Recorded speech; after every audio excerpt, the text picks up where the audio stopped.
At the sentimental wedding recap, my husband glanced at the screen, his eyes turned red, and he yanked a chair to smash the screen furiously. I stood on the stage, laughing so hard that tears streamed down my face. I had waited for this moment for so long. Miss Dora and Mr. Leo are deeply in love, harmonious, so let's take a look at the beautiful moments they shared, the MC announced slowly. Leo held my hand tightly. He looked so hopeful, with a rare smile on his usually stern face. He whispered in my ear, "Dora, we have good memories, too." Good memories? Like when Leo held my head underwater for 5 minutes or locked me in a cage. Leo, after falling for me, ruined every person who had ever watched me perform. He said that as long as he was around, no one would dare to speak ill of me. I glanced at the rich and famous gathered there, their faces showing smiles of well-wishing but their eyes betraying scorn. How laughable. Leo married someone who had once been locked in a cage and mocked as a plaything. As the love story music began to play softly, Leo looked expectantly at the screen. Suddenly, loud chaotic electronic music blared, and instead of our wedding photos, it was a video of me being abused. In the video, I cried until my voice was hoarse. The image was clear and the sound loud, all thanks to Leo. He recorded this video himself. The moment the video started, Leo's eyes turned instantly red, like a wild beast out of control. He grabbed a chair and violently smashed the screen over and over until it was shattered to pieces. I stood on the stage, laughing through my tears. I said, "Happy wedding, Leo. Do you like my gift?" Holding my belly, I almost laughed until it hurt. No one dared to whisper among the audience. Everyone in the elite circle knew how despicable and dirty I was. No one dared to mock me. Leo was making amends, but I would never forget. On my 22nd birthday, the curtain over the cage was lifted, and I was curled up inside, starved for 3 days. They threw a live chicken in there. They laughed so loudly back then. Why weren't they laughing now? I had always been poor at my studies, relatively dumb, whereas my sister was smart and got into a great university on her own merits. Unfortunately, our parents died in a motorcycle accident. I patted my sister, Melody, on the head and said, "Melody, you go to college. I'll support you." Melody cried and wanted to work in a factory with me, but I scolded her harshly. I still remember that summer in the rental apartment. Melody swore to me that she would make something of herself, not waste my efforts. Melody needed $3,000 in tuition and another $1,000 for living expenses. I took up all sorts of jobs, starting with washing dishes and waiting tables. I didn't earn much, so I saved every penny for Melody. I ate the cheapest noodles and, during video calls with Melody, I would press my face close to the screen and smile, saying, "I'm eating a burger, it's delicious. You should try some too." My sister worked hard in college once. I brought a big bag of snacks to visit her and found her in the cafeteria, soaking pieces of bread in free soup.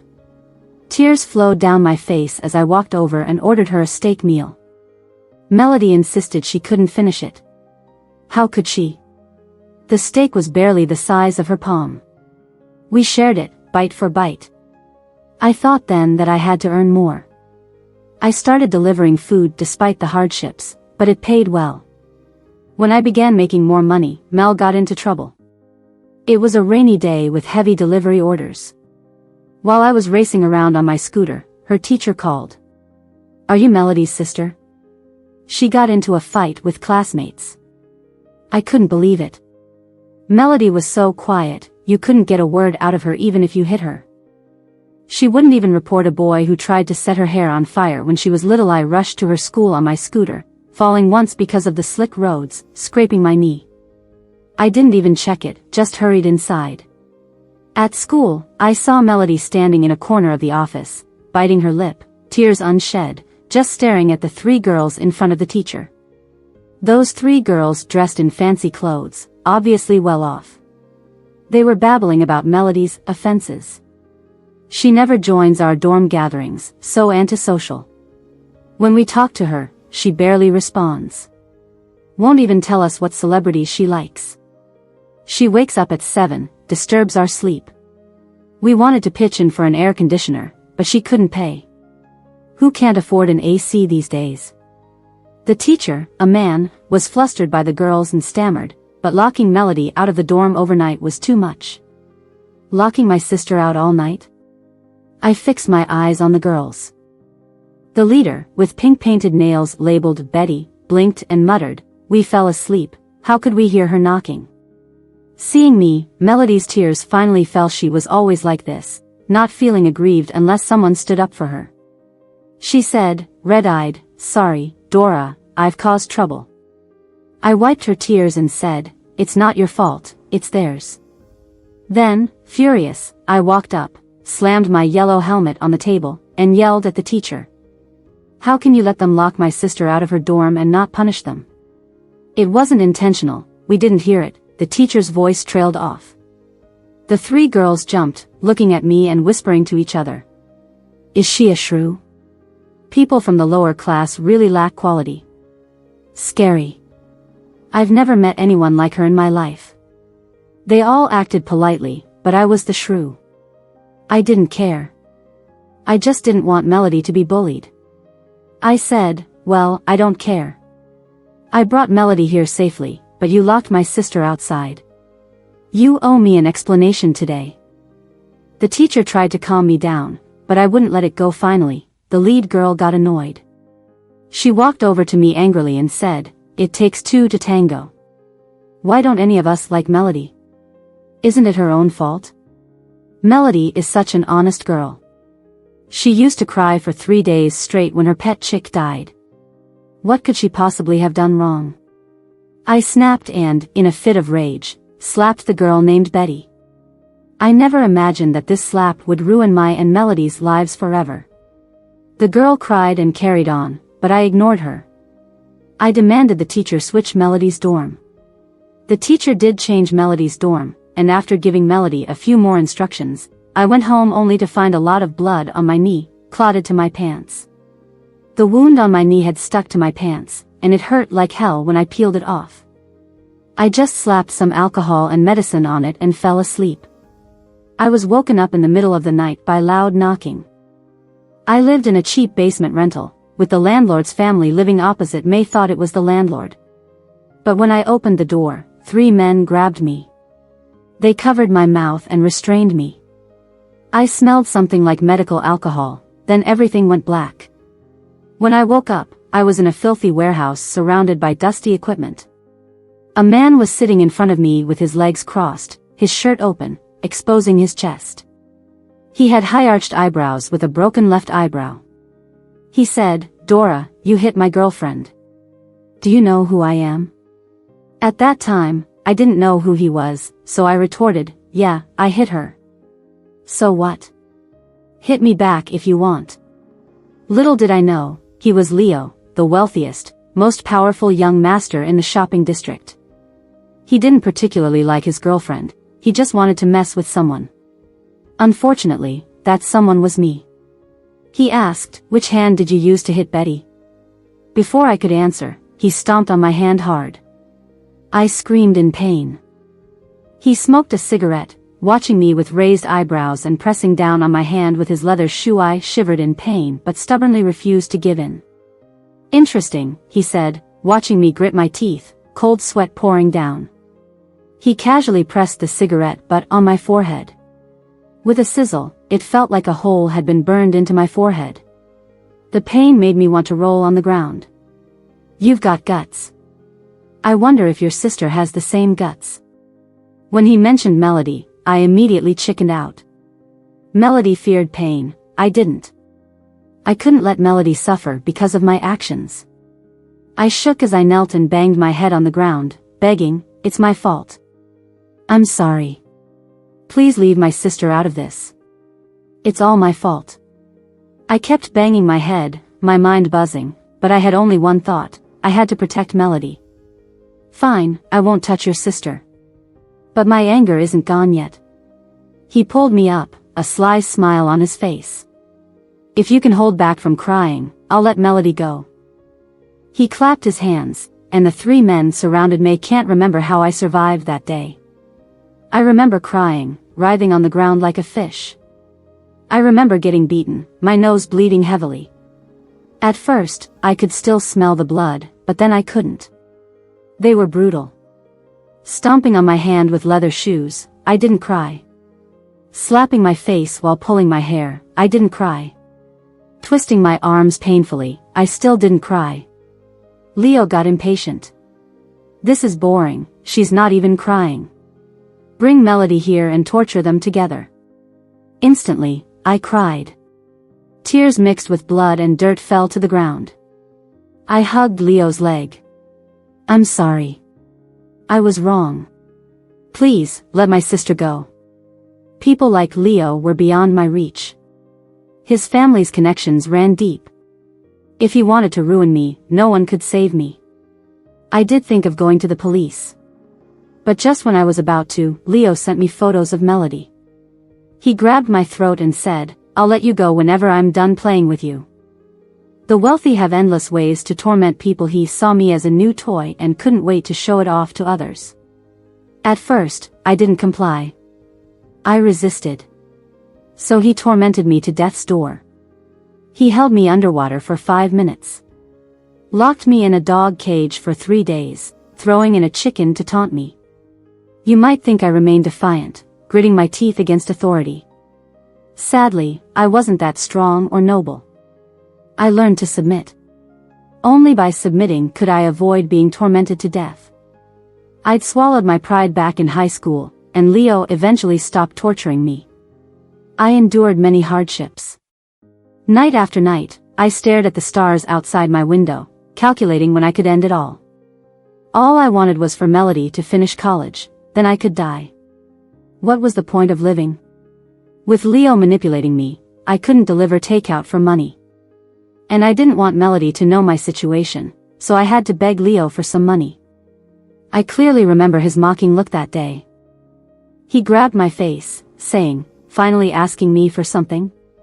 You want something, you have to give something. He was drunk, his ears red. I shakily held his shirt buttons. He threw me to the ground, calling me dirty. I didn't give up. Crying, I clung to his leg. I knew how pitiful I looked, but I had no choice. I needed money for Melody. I know I'm pretty attractive. A lot of people wanted to keep me as their mistress when I was working. Leo couldn't refuse my looks either. That night, I don't remember how I got through it, but Leo dunked me into the bathtub and scrubbed me hard with a brush. After that night, Leo couldn't get enough of me. I didn't have to sleep in the cage in his room anymore, the one where he used to keep his wolf. He let me sleep on his bed, holding me tightly at night. He brushed my hair like you would a dog and bought me pretty clothes to dress me up. He said, "You really remind me of that wolf I met when I was a kid." Yeah, it looked at me just like that, with those wet eyes. It was raised with dogs by people who didn't know its worth. I loved that wolf. I hit it with a stick, trying to tame it so it would protect me. That wolf was just like you. Even when its fur was bloody from my hits, it would still protect that dog. I said nothing. Leo cupped my face and asked, "You say you suffer because of your love for Melody? That's some great love, just like that dumb dog." Leo loved listening to me talk to Melody on the phone.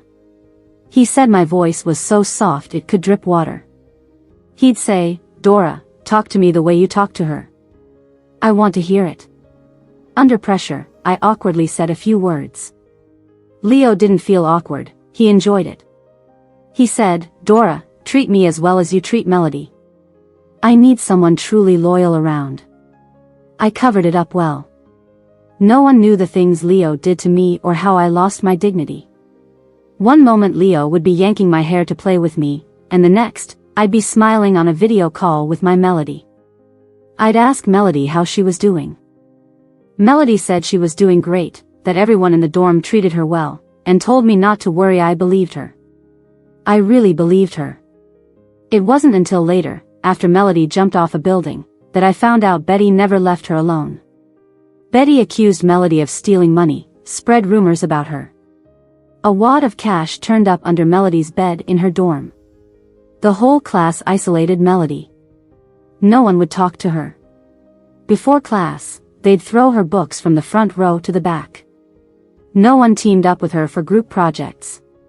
Melody held on every day. She didn't want to tell me, she didn't want to cause trouble. Because I had told her before, we don't have parents anymore. We can't cause trouble. No one's going to clean up our messes. Melody always listened to me. She loved me so much. Then Betty sent her a video of me being humiliated.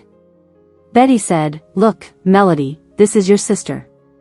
She pouted her lips and said a word. It was the first time Melody flipped out. She went crazy and fought with Betty. Betty said, "Leo says your sister has a temper, mention your name, and she crumbles." Melody, such a smart kid, understood instantly.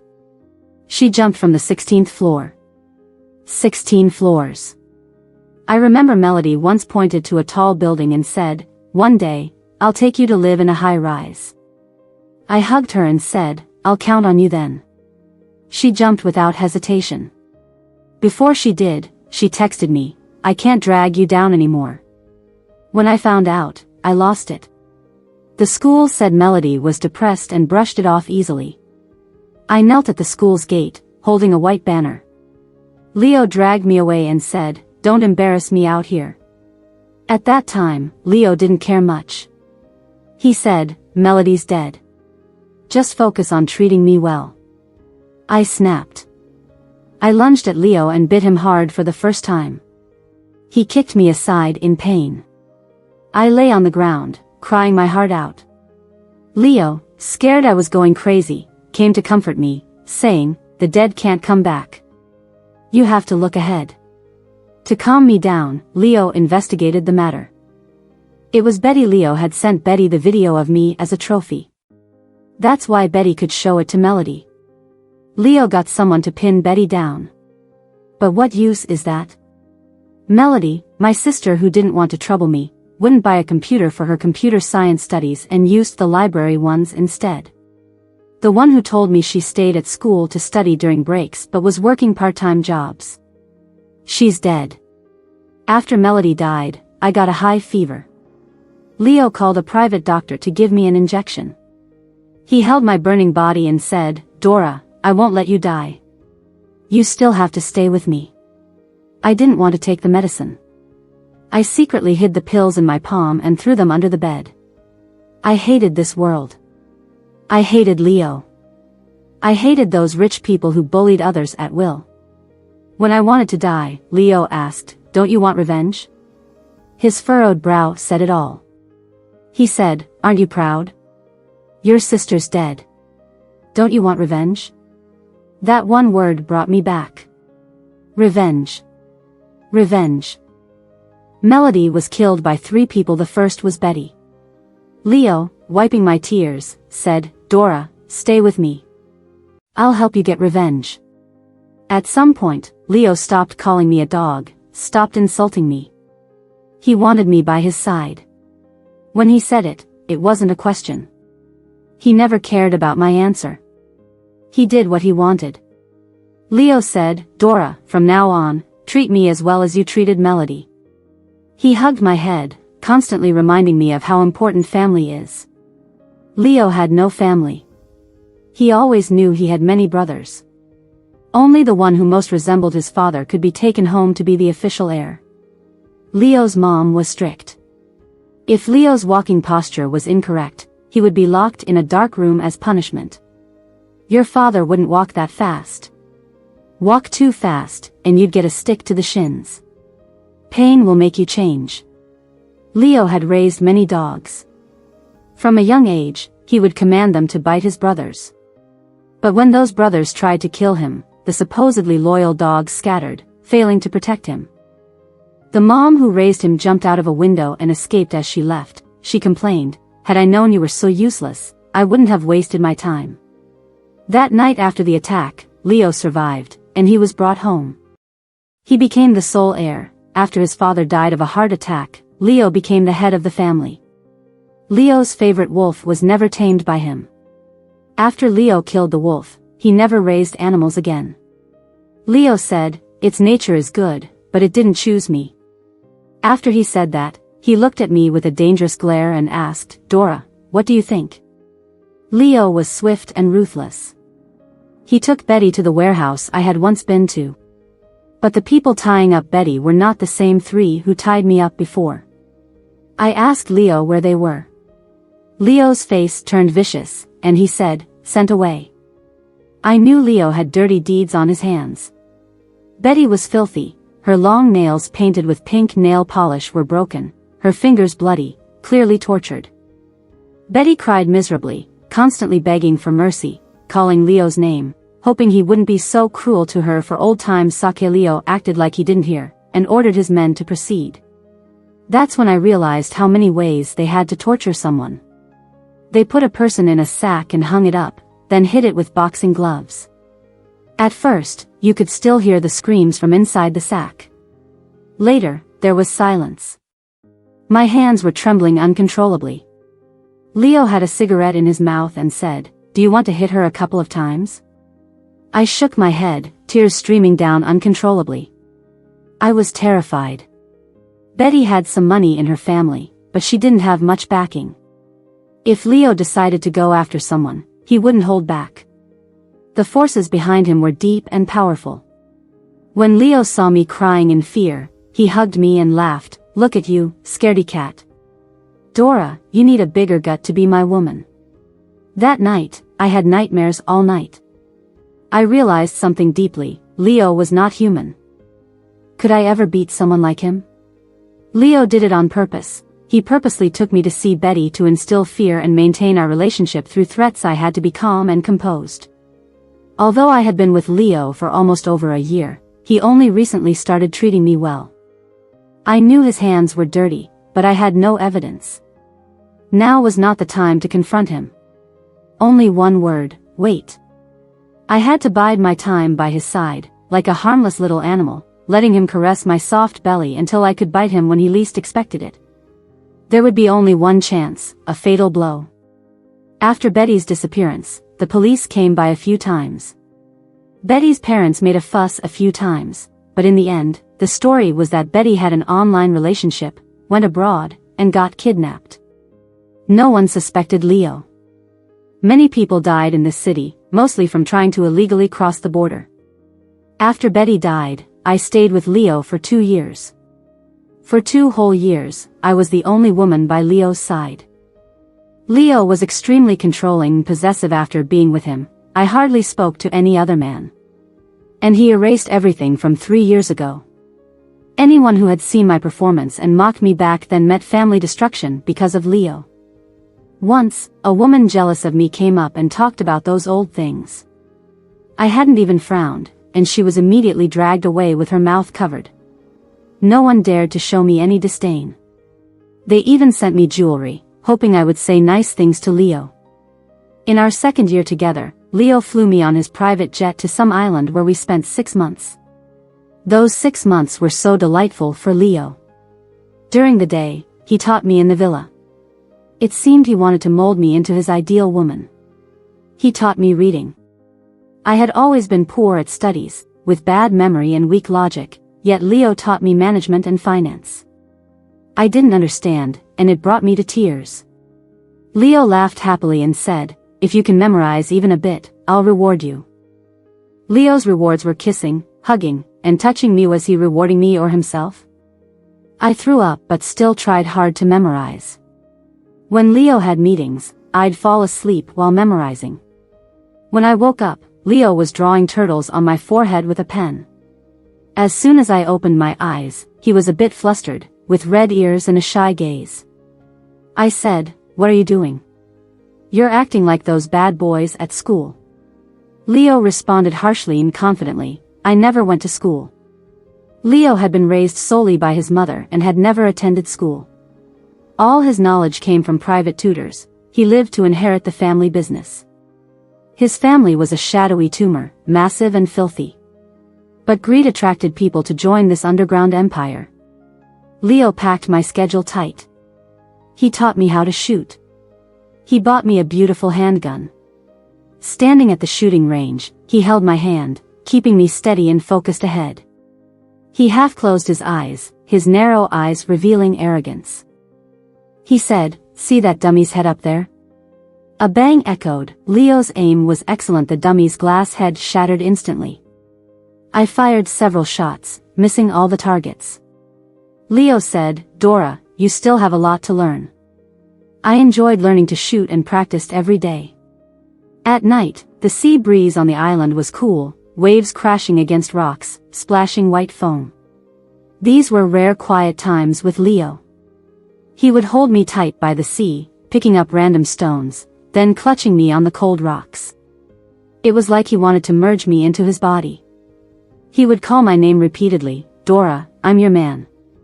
I had learned to shoot, and one night while Leo was asleep, I pointed the little handgun at his forehead. I controlled my shallow breathing. Suddenly, Leo's eyes snapped open. In the dark, his eyes shone like gems, fierce and glittering. He grabbed the barrel of my gun and said with a smirk, "I can't die. If I'm dead, I can't be with you." I said, "Leo, why don't you just die? I hate you." I pulled the trigger. The bullet didn't pierce his skull. Just as I expected, that little handgun was just one of Leo's toys to humor me. After every training session, the bullets were always taken away. I tried hiding some once, but they found them quickly. This assassination attempt was bound to fail. It was my way of testing Leo's limits. Leo sat up and hugged me. I bit his shoulder hard, tasting blood. "Dora, if I die, you'll end up marrying someone else. I can't bear that. If I die, I'll make sure you die with me. Even if it means going to hell, you'll be with me," Leo said with a smile, but his eyes were unwavering and firm. He bit down on my finger hard. "You ungrateful little wretch." The following year, I learned Leo's secret. He had multiple identities. He had worked on various projects under names like Howard and William. He was involved with drug lords at the border. Things were unstable at the border recently. Leo traveled more, and more people died. The higher-ups took notice. A new cop had arrived. Leo invited him to dinner. Leo smiled warmly and said, "You look young. Why not go to a big city instead of this remote place?" The new cop's name was Calvin. Intimidated by Leo's presence, Calvin shrank back, his voice lowering instinctively. I glanced at Calvin a few times. He looked like he was scared stiff. Leo, twirling a jade thumb ring, said, "This place is known for its scenic mountains and clear waters. It's a good place to be." Leo smiled as he pushed a few pieces of jade toward Calvin. "This place produces jade. These few small pieces, take a look at them." Calvin glanced at the jade briefly, not daring to touch or even look at them much. Leo laughed heartily, as he was used to people being afraid of him. I remained silent, playing coldly with the tassels on my dress. Leo didn't allow me to have a phone or play with one. Seeing me playing on my own, Leo, unhappy, gripped my hand tightly under the table. After dinner, Leo, having drunk a bit, pressed me down in the car, his eyes dark like a predator. "In the night you looked at him 13 times. What, think I'm getting old? Prefer the young ones?" Leo wasn't that old himself, just with a scarred eyebrow and a sinister air making him look over 30, but he was only 28. I said, "No."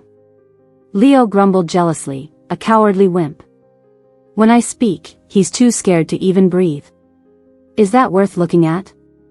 He pressed me down forcefully, kissed my forehead, and said, "Tonight, you're punished to keep looking at me." I had no fond feelings for Calvin. 1, because he seemed as weak and obedient as the dogs around Leo. 2, because Leo's punishment for looking at him made me disgusted. But I ran into Calvin a few times. Seeing me made him lower his head in fear, hurrying to avoid me. He knew I was Leo's woman. He feared Leo and didn't want to upset me, wanting to avoid me entirely. In front of Leo, he would serve tea and nod at everything, lacking any police dignity. Meeting Leo made him bow and scrape, which annoyed me. Leo knew I didn't like it and was very happy. He couldn't hide his smile and said, "Not every man can be like your man." In my 3rd year with Leo, he held my foot, painting my toenails with concentration. His usual sharpness softened, showing a hint of gentleness. Leo felt the calluses on my feet and spoke with some impatience. 3 years of care, and they're not healed. I gently kicked him, and he wasn't angry. While painting my nails, he casually said, I plan to give you some businesses. Tomorrow, come with me to the study to sign some contracts. I was a bit stunned. Seeing my dumbfounded look, Leo smiled, his scarred eyebrow raised high. What's the matter? So happy you can't speak? I wasn't so happy I couldn't speak, but because I finally had a chance to enter the study. Leo entertained drug lords in the study. The evidence of his dealings should be there. Inside the study, I cautiously surveyed the layout. Leo's study had a safe. He opened it, pulling out stacks of contracts. They were proof of his assets. Leo saw my gaze fixed on the safe. He raised his eyebrow. Didn't expect me to be so rich, did you? He casually handed me some documents, saying, pick from these. Whatever you like, it's yours.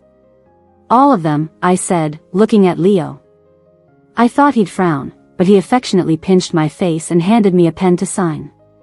Mid-signature, Leo received a call and left the study. The safe was still open as he walked out. The room grew silent. I could almost hear myself swallowing. A classic pendulum clock on the wall chimed softly. This was a trap. Leo would never expose something so important to me, especially knowing I hated him. But it was a once-in-a-lifetime chance. If I could get the evidence, I might get it to the police. What should I do? Check or not? The safe lured me like a devil's treasure. I knew Leo too well, he was too clever. I couldn't move. I restrained my desire, eyes on the open safe. The second shelf was full of file folders mixed with jewelry. The third shelf was strange, holding a red velvet box. I was just trying to see what was on the third shelf when Leo's voice suddenly broke the silence beside my ear. His tone was emotionless. Dora. I feigned nonchalance. Your safe's open. What's on the third shelf? Leo laughed and opened the third shelf in front of me. That red velvet box was taken out, and only then did I see it clearly. Inside the delicate box was a rose made of folded napkin paper. I remembered that rose. It was during our second year. Leo took me to a seaside hotel for his birthday dinner and kept asking what I got him as a gift. I didn't have any good feelings towards him, filled with disgust, so I randomly picked up a napkin, folded it into a rose, and threw it at him. He didn't get mad, instead carefully placed it in his suit pocket after playing with it for a while. I heard my throat make a sound, and I said, you still kept it, your first gift to me. Leo sighed. Though he seemed a bit displeased, he still took the paper rose and placed it back in the box. I casually said, there'll be more in the future, no need. Just those words made Leo's eyes suddenly light up, those usually fierce eyes filled with joy and surprise. He said, Dora, you said there'll be more in the future, so don't go back on your words. Right after I said it, I regretted it. I just said it carelessly. But Leo was overjoyed, holding on to me tightly. Dora, we have a future together. Then Leo told me, Dora, you're pregnant. I was pregnant. This was the most disgusting and infuriating thing for me. The person who killed Melody was right in front of me every day, and I was pretending to be happy while trying to gather evidence to bring him down. And then he tells me I'm pregnant. I have to bear a child for an enemy, for a murdering monster. This child messed up all my plans. I wanted to gather evidence to bring him down. I didn't want a burden. I thought of the birth control pills I secretly took. Leo switched my pills. Leo deceived me. I felt nauseous. I felt sick. I became depressed. I refused to eat, hiding in my room. When Leo talked to me, I ignored him. I used to be so passive, now I was so resistant. I said, whatever, Leo. Just like before, press me against the water tank, lock me in a cage, beat me, curse at me. I won't give birth to your child. Leo's eyes were cold as stars, and he gritted his teeth and said, Dora, you're heartless. Whether you want to or not, you've got to give birth. It's our love child. I wondered if we had any love. Lying on the bed, I turned away from Leo, not even looking at him. Leo started smashing things behind me, breaking the expensive vases and decorations he had given me. He brought them eagerly before and now smashed them to pieces. Whatever. I refused to eat, he tried to feed me, and I just vomited. I looked at Leo with hatred in my eyes finally. He went crazy with anger and said, "Dora, what do you want?" I said, "Leo, why panic? I've gone without food, locked in a cage for 3 days before, and was just fine after." Leo stood towering in front of me, his figure almost enveloping me. He gritted his teeth and said, "Dora, I'll kneel if you take a bite. Don't you realize you're carrying a child?" I knew my body well, but it didn't matter. I had no love for this child. The child was forced on me by his father. Leo controlled everything. I had no way to prevent pregnancy. I said, "Then kneel." With a thud, Leo immediately dropped to his knees. This 6'3" man kneeling on the ground like a bear looked ridiculous. On his knees, holding porridge, he said, "Dora, you're heartless. Are you going to eat?" I ate. The depressed game had just begun. The real gift was at our wedding. Leo was so laughable, ignoring the law yet wanting a lawful marriage with me. Leo never imagined that the video, kept from Melody's phone for 3 years, still existed with me as the victim. He thought he had destroyed everything, never realizing what I had. Leo spent a long time planning the wedding, ordering a dress and ring from France. He was so full of expectation, even laughably playing the marriage pickup game. He moved me to another villa, driving a luxury car to pick me up. He made it grand, announcing me as his wife before everyone. I played the video at the wedding. All the guests were scared silent, while I laughed on the wedding stage. Leo smashed all the screens in anger, almost shooting the one who played the video. The wedding was a complete disaster. In his suit with reddened eyes, Leo asked me, "Can't we start over?" I pointed at the video laughing and asked, "What do you think?" Leo's eyes turned uncontrollably red, asking me, "What should I do?" Then, squatting down slowly, covering his face, roaring like a beast with tears running through his fingers. This wasn't the cold-hearted Leo anymore, but a boy lost and shattered at this moment. Leo lost his dignity. Leo became a big joke. No one dared laugh at him to his face though. I didn't speak to Leo. He tried many ways to win me back, giving me cards to buy jewelry and clothes. Initially, I didn't want to go. Then I thought, why not use his money against him, bleed him dry? So, I cold-shouldered Leo, going out to buy jewelry. Leo would have bodyguards follow me. I knew those faces well. Leo was afraid of making me mad, so he had Calvin follow me. Calvin, who should have been in the office handling registrations, didn't dare refuse Leo and sheepishly followed me, scared I'd discover him. But I did. Annoyed, I called him over, saying, "Leo sent you to follow me, didn't he?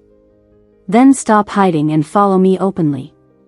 I did it to spite Leo. The more he kept me from other men, the closer I got.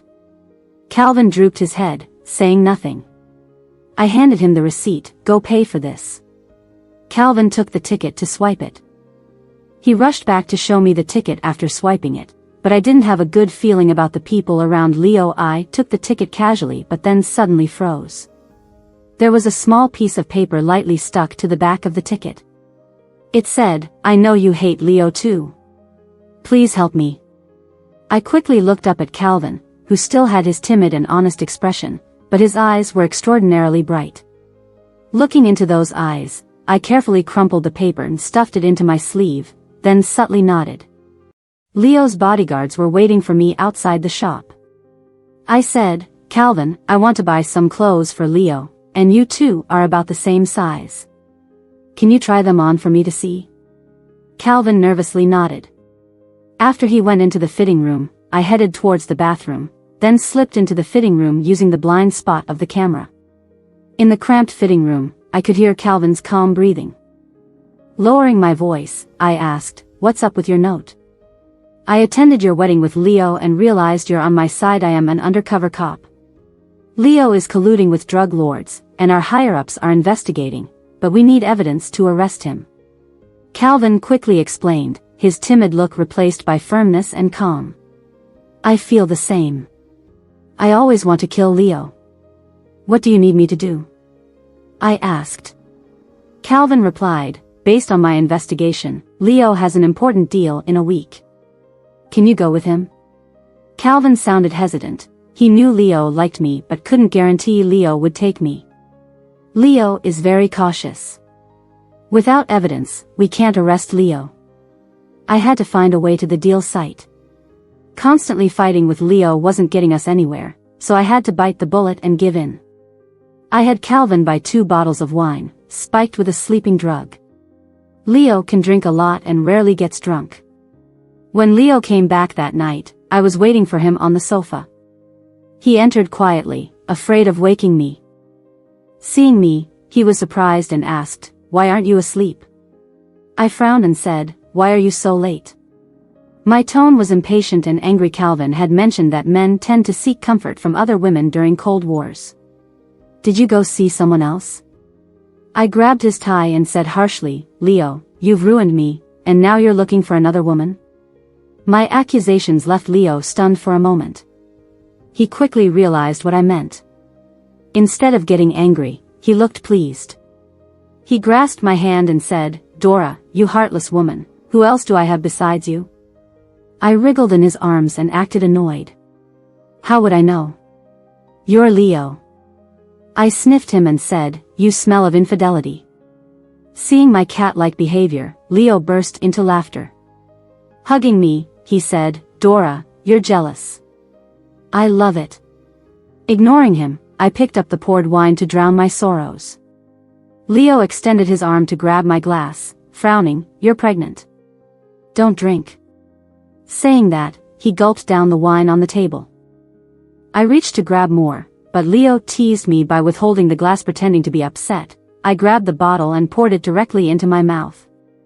Leo's face changed instantly. Worry etched his features as he tried to pry my mouth open, but I kissed him, transferring all the wine to him. Up close, I could see the tiny hairs on Leo's face.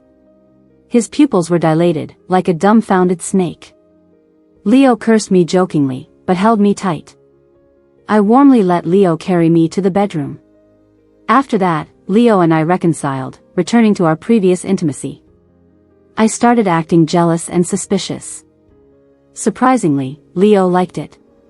2 days later, I suddenly felt stomach pain while going downstairs and fell, scraping my arm, which required 3 stitches. Calvin took me to the hospital. Leo was heartbroken when he saw me.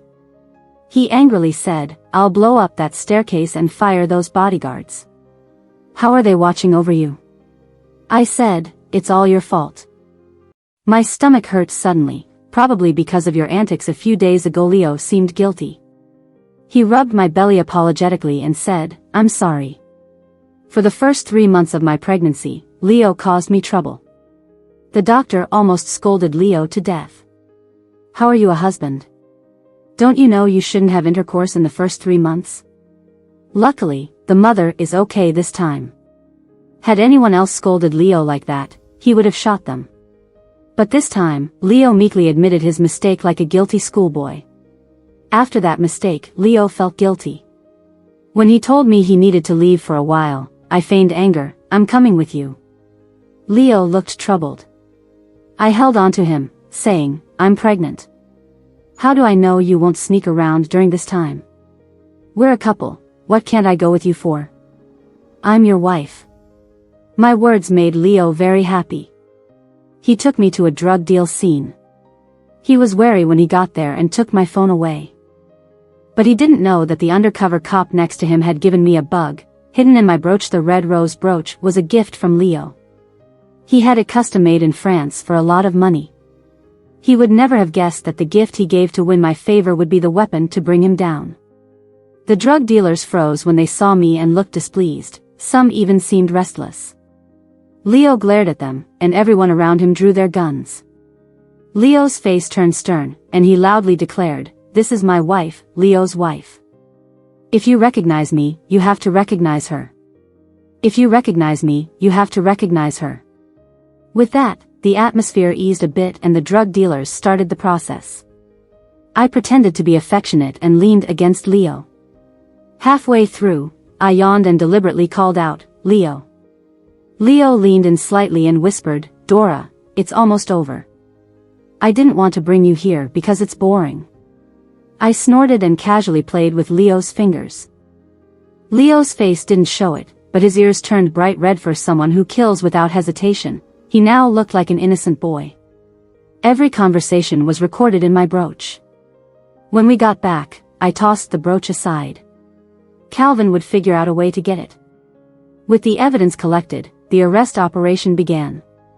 Leo had been entrenched in this city for years, doing countless evil deeds, and finally, karma caught up with him. At night, I was woken up by violent shaking. I opened my eyes to see Leo picking me up. No panic on his face, just gripping his gun. His voice brooked no argument. "Dora, come with me." Before I could speak, he grabbed my wrist with one hand and held the gun with the other, forcing me to follow him.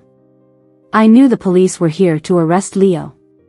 Leo was clearly prepared. I couldn't let him escape. Leo quickly put shoes on me and dragged me to the study. In the study, he opened the safe.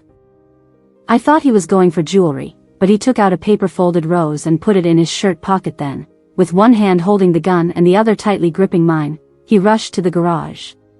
The SUV in the garage was brand new, with bulletproof windows.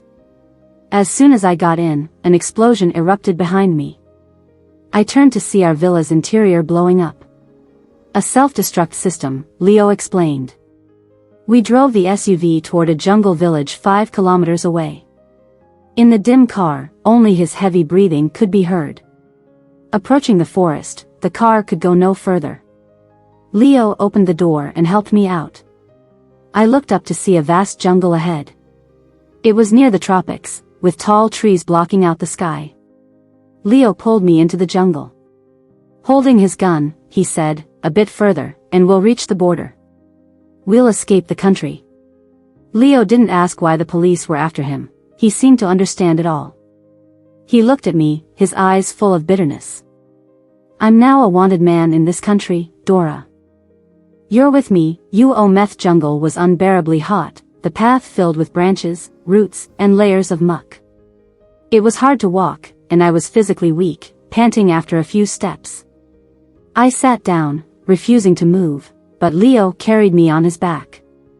His broad shoulders supported me. Every step he took was heavy, his shoes crunching on branches.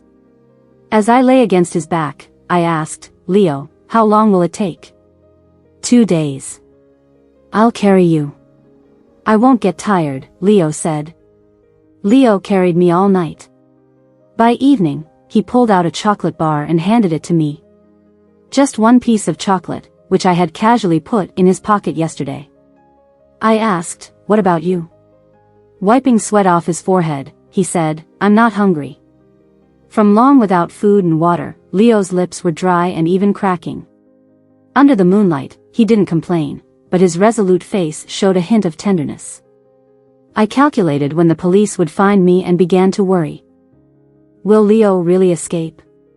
A bird, startled, suddenly flew away, its noisy cries startling me in the distance. Hurried footsteps approached. Leo's face changed. He quickly picked me up and ran. The police had found us. The sound of gunfire snapped me awake. Leo shielded me, but his right shoulder was hit. A few beams of flashlight suddenly pointed at us. I couldn't open my eyes for a moment. Leo shielded my eyes with his good hand. I squinted and saw Leo had a smile on his face. What kind of smile was that? Desperate, cruel, with a touch of viciousness. "You underestimated Calvin. Thought he was a coward." Calvin, wearing leather boots, walked over. He pointed a gun at Leo's head. "You underestimated justice." Calvin gripped the pistol, his face firm and eyes calm. The smell of blood hit my nose. Blood kept seeping from Leo's shoulder, soaking his clothes, staining the paper rose on his chest a ghastly red. Leo still didn't let go of my hand. Calvin gestured for me to come over. Leo's dark eyes stayed fixed on me. There was no surprise, no anger from betrayal, no yelling at me. Instead, he looked at me calmly.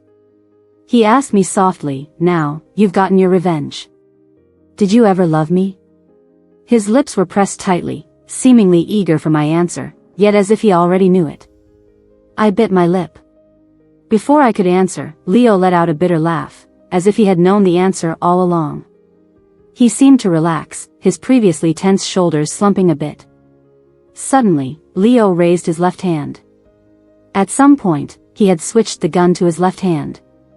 I remembered Leo was good with guns, skilled in both hands. I tried to jump to grab the gun, but Leo quickly pointed it at my forehead. Leo's lips trembled, his face desperate. "Dora, I'll kill you first. Will you die with me?" I calmed down and stood still. "All right," I said. Leo wouldn't kill me. At the end of his life, he pointed a gun at me, wanting me to say no like before. "Dora, will you marry me?" "No." "Dora, will we live together in the future?" "No, Dora, don't die, okay?" Leo didn't want to hear yes this time. Leo didn't want me to die because he knew I never got over Melody. First target of revenge was Betty, second was himself, and the third was me. I had long been prepared to die. He wanted me to live well, wanted me to promise to not kill myself after his death. But I refused to do as he wished. As soon as I spoke, Leo took a deep breath, his tone firm and stern. "Dora, don't die. If you die, I'll haunt you in hell." With that, Leo forcefully pushed me towards Calvin. Calvin caught me in his arms.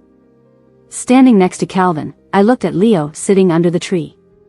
He'd lost a lot of blood, his face pale, like a trapped beast.